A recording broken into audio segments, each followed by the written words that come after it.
What's up, everybody?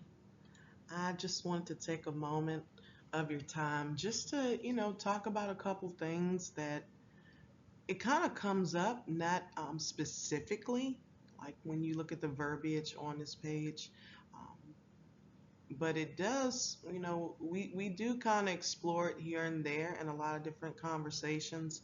Um, Recently, I was listening to one of the lives that was on my brother Drew Titan's page.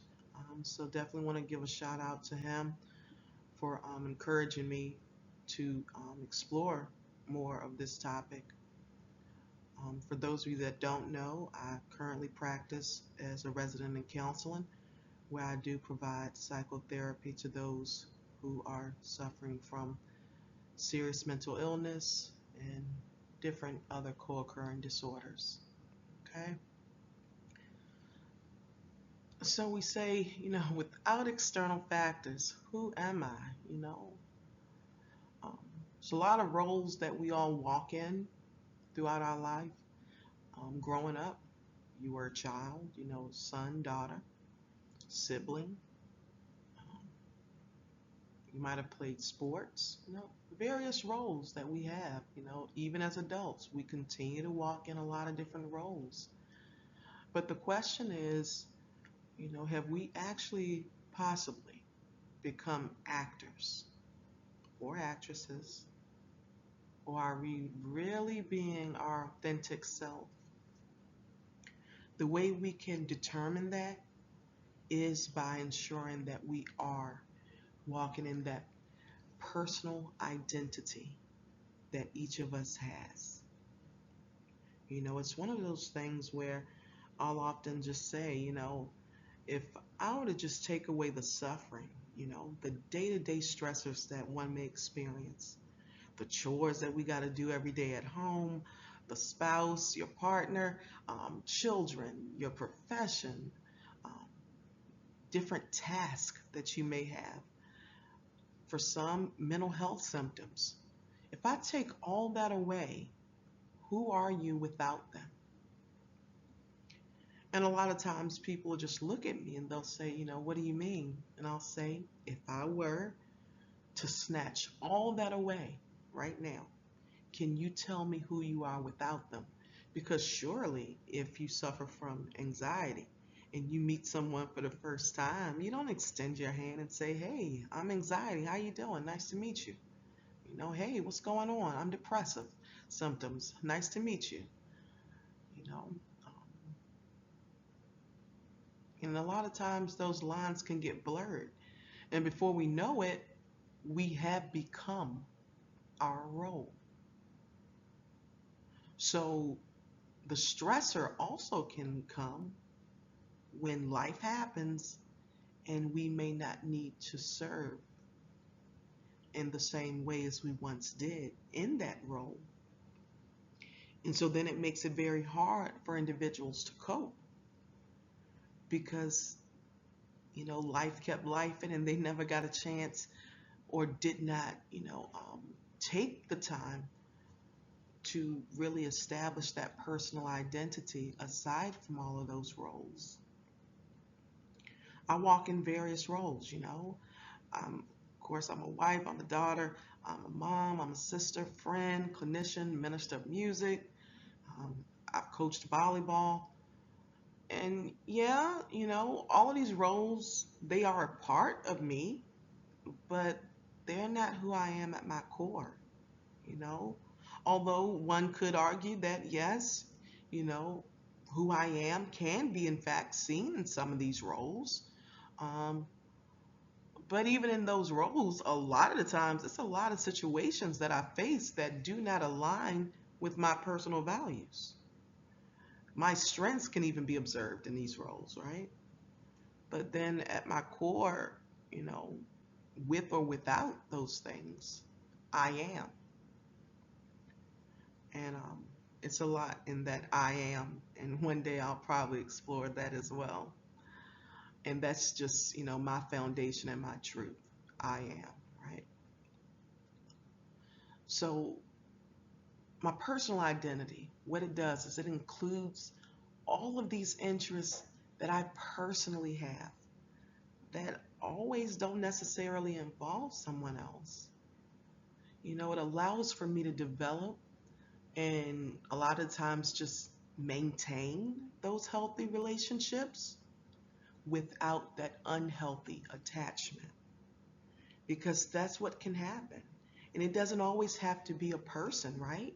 Like I said earlier, there's a lot of things that we do day to day and roles that we walk in that we have actually become attached to in a way that may not be healthy.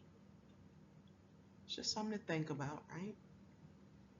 And I just want to say, it's definitely no judgment here, right? I'm the first to tell anyone.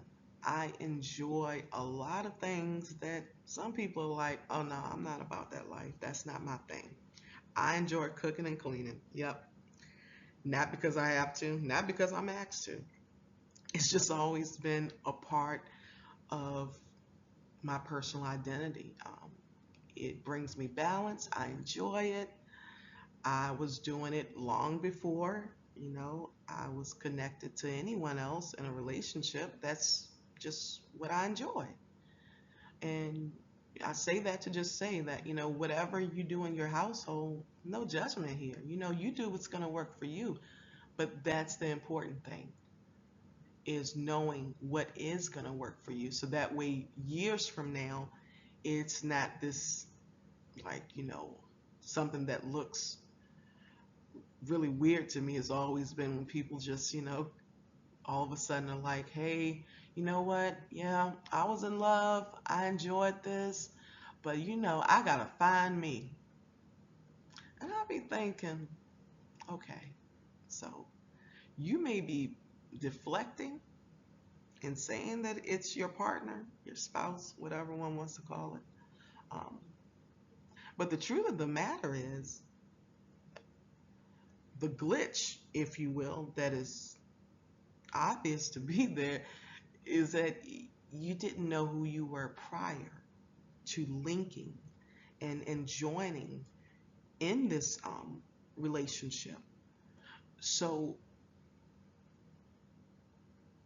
when you first made that decision to be with that person, you didn't know who you were. So you attached yourself. And once, you were all full, they have filled that you know, which you were lacking, if you will, and that emptiness that you had suffered from for so long, once they had poured into you, then suddenly it's like, oh, I need to go find myself. Well, you should have done that before, you know?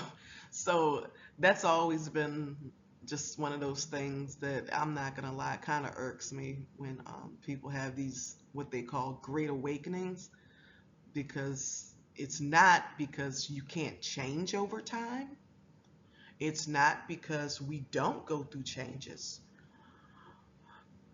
But when I see, a lot of blaming and pointing at someone else, then I'm like, no, it's sounding like, yeah, you just had an unhealthy attachment, and that attachment became your identity.